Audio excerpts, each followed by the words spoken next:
Ah, the university degree. It's the American dream, your ticket to a well-paying job and to the societal respect that you so deserve. Or at least it used to be. But today, generative AI tools like ChatGPT threaten to change this equation. Your degree could be worthless in a couple of years. It could be worthless today. Today, we're going to dive into this idea. Hi, I'm Ryan Sinet. Welcome to my channel and thanks for tuning in. Stay with us because this is going to be an exciting episode.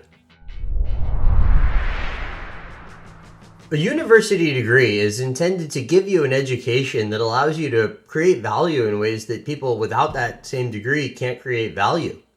In the past, there's been a huge market for university graduates in many areas, especially generally within business. Obviously, you've got engineering, you've got digital arts. All kinds of sciences, even fashion. There's so many different areas where getting that next level of education can put you in a very competitive position and allow you to create a greater amount of value and therefore command a higher salary. When you go to university, you're learning some things. You're essentially training your brain to generate creative output or useful output for the field that you're in.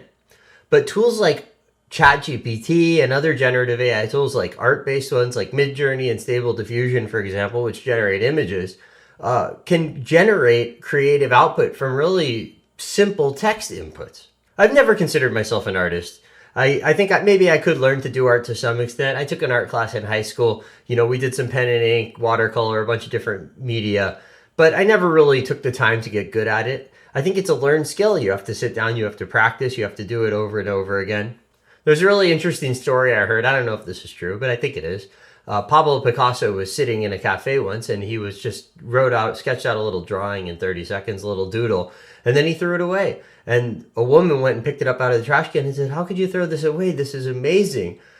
Please let me buy this for you. I'll give you $50. And he said, "Madam, the price is 10 grand. And she said, "How could you charge me 10 grand? You just made this in 30 seconds. And he said, "You're wrong. It took me a lifetime to make this." I think the point of that story is, someone like Picasso, or equivalently you, if you're an expert in your field, you spend a lifetime practicing, getting good at stuff, and accumulating knowledge that enables you to generate creative output. Hopefully you're using ChatGPT, Midjourney, all these tools already. But if you're not, you need to check these out and understand these and learn these immediately. These tools were trained using large amounts of data, and they can produce the same type of output that an expert in the field can produce after studying for decades. These tools can generate legal documents. They can search for weaknesses in existing legal documents. They could generate the script for all kinds of episodes, television, YouTube. They can generate all kinds of creative images. So if you look at a job like digital artist, that person used to take a concept and translate that into an image. But these tools can now essentially do that for you, and they do it in no time and at a very tiny fraction of the cost. So yesterday, my fiance was telling me that she was speaking to someone and he was saying how he's going into digital arts, digital graphics. And we were looked at each other like, wow, he's not going to have a job by the time he gets through that program. Now, that may not be completely true, right? There's a certain market for any type of skill set. And let's say there's a market right now for 1 million different writers in a certain area. Okay, well, now if you can use tools like ChatGPT and generative AI to create this same type of output that these writers are creating, well, the best writers can use these tools, be way more effective, and now all of a sudden we only need 1/100th of the people doing that work because they're 100 times more efficient. So it doesn't mean that we've entirely eliminated the need for training in these areas, but it does mean that it's extremely competitive. I think there's some aspect of the human ego that wants to say, hey, I can actually do this by hand. But the point is that that's not really what creates value. If you want to do an advertising campaign, you need to generate some images. Would you rather set up a photo shoot, go take all these pictures, spend a whole bunch of money and time, do it just over and over again? Or do you want to just type in a little prompt to a generative AI and then all of a sudden you have your results? It's not that you're not going to go into these fields and do this work, but it means that if you are going to go into it, you damn sure better be AI literate. You better understand these tools inside and out. You got to know what is the most effective way to prompt these tools, to engineer the prompts so that you can get out of them output that other people can't get out of them. And I think that's where we're going to see the competition move to. Who can actually use these tools the most effectively? So what does that mean? You're going into school, maybe you want to do a computer science degree, maybe you want to learn how to program.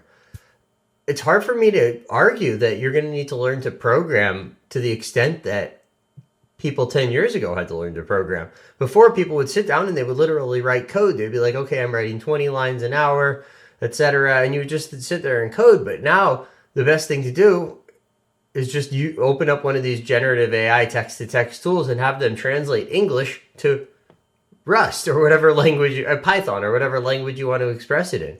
They're not going to get it perfect, but this is really just the tip of the iceberg. These tools are only going to get better over time. And even today, they're already a great source of time savings. I've been programming about 30 years at this point, and I've started using these tools and I'm never going back. I would never touch that stuff without these tools because they're just such a huge time saver, especially when you're getting into new areas, a new technology, a new API, a new set of specifications that you haven't worked with before.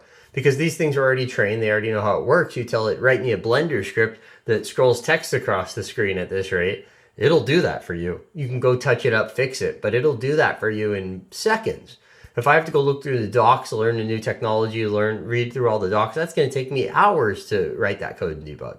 So it's such a huge time savings that it's really, truly disruptive, and there's no way to even be competitive unless you're fully literate in these tools. So with that in mind, you can imagine there's probably like 4,000 something degree granting universities in the United States. Some of these universities are going to be slower to adopt than others. And some of these universities 5-10 years from now, they could still be teaching computer science. They could be teaching art the old way. They may not even develop a focus on artificial intelligence and using these generative AI tools. But because these tools are so powerful, if you do go to one of these universities, it's just going to exacerbate the difference in what the value of the degree is. If you're able to go to a university where they're adapting to the times and they're starting to work AI into the curriculum, you're going to be in a lot better situation. Whatever university you choose to go to, read the curriculum, talk to students there, talk to instructors, professors, if you have to. I mean, you got to make sure that if you're going to spend several years going into a cave and learning some stuff, learning this field in depth, that whatever you learn isn't going to be outdated by the time you get out of it. What that might ultimately mean is that maybe fewer people will end up going to college because you can actually be more effective without going to college, because you would have the time instead to be staying up to date on these generative AI tools, working with them, getting your hands dirty, because they're just so effective at generating the type of creative output that traditionally was in the realm of degree holders. It may be hard to make up for the time that you lost going to university, learning these old techniques that many of them may not even, again, be applicable by the time you graduate. You have to ask, is this a positive development? Is this a negative development? Are we nearing the end of times? You could say positive, negative, but what does that mean really? It's just that the times are changing and you got to adapt to the changing times to be maximally successful in life. A perfect example of this is we used to have over 100 million horses in this country. Today we have maybe like 7 million horses. And if you were to extrapolate the number of horses we would need to actually do what we do in terms of transport, trucking, etc., it's billions, right? And that would never have worked. The economy never would have grown. But the point is the automobile came along at some point, and that made horses basically unemployable for work. And so now we have a bunch of automobiles, we don't have a bunch of horses. Maybe that's bad for horses, but it helped grow our economy a lot faster. And if you look at the average standard of living, we're all living like today, people are living like what a king would live like hundreds of years ago. In fact, it's even better because we generally have air conditioning. How will these universities adapt? It's really hard to say. Maybe we should have one-year degree programs, right? Where you go and learn just the very basics that you need to effectively use the AI tools to generate the output that's going to be used in a lot of different areas of work. Perhaps the scariest thing is, this tool, ChatGPT, for example, just really started blowing up in November. So we really are just at the very beginning of a new cycle. Maybe we've hit the limit already and maybe, we'll fade off again and we won't see any progress, but that seems relatively unlikely. I think that there's a lot of research being done, and because of the vast riches that this technology has to offer, there's a huge profit incentive for people to pursue and further these types of technologies. So if you're just now thinking about going to college, or if you're just finishing college thinking about going back to grad school, boy, you ought to take a look at these AI devices and really try to think critically here, think forward and think, what do you want to do with your life? How can you use AI? Use it as much as possible, get your hands dirty and really just use it. And so you understand how it works and the value that it can create. If you previously did a calculation in terms of, oh, I'm going to go to graduate school, get a long program, get a degree, you might want to rethink that calculation. Chances are the math, the value is going to turn out different when you factor in what AI is going to do. Essentially, you're going to go and learn a bunch of things that other people are going to be able to use AI to do without actually having to learn themselves. That being said, I think education is very important. Anything that you really learn, you'll take with you and keep with you for your whole life. But you have to be now in this new day more judicious about the things that you take into your brain and that you choose to educate yourself with. So that's the video. Thanks for watching. Don't forget to smash the like button if you enjoyed this video and subscribe for future notifications. Leave some comments below. How do you think AI is going to affect your field? What field are you in? How are you using ChatGPT today and other tools like that? I want to hear about it. Thanks again for watching. See you next time.